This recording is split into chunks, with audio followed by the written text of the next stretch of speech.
anybody killed. He was that concerned about it.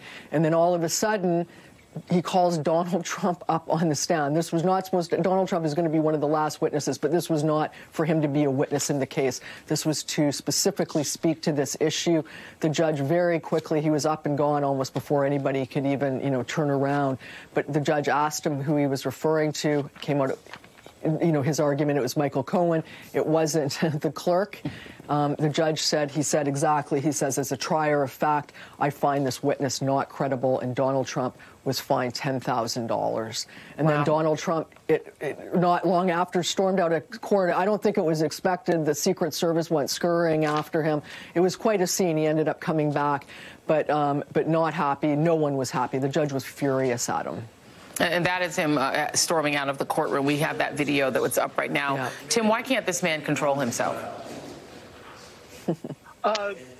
Because he's a 7-year-old grown old, Joy. Like that is not a mystery at all. He's, and he's cornered. I think everything we're seeing in this courtroom right now is performative.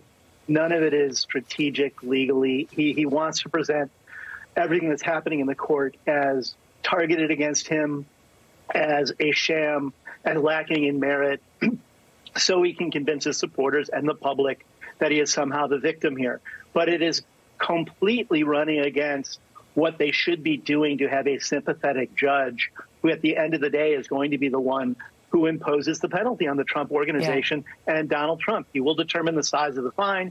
He will determine the extent to which the Trump organization and the Trump children can continue doing business in the state of New York.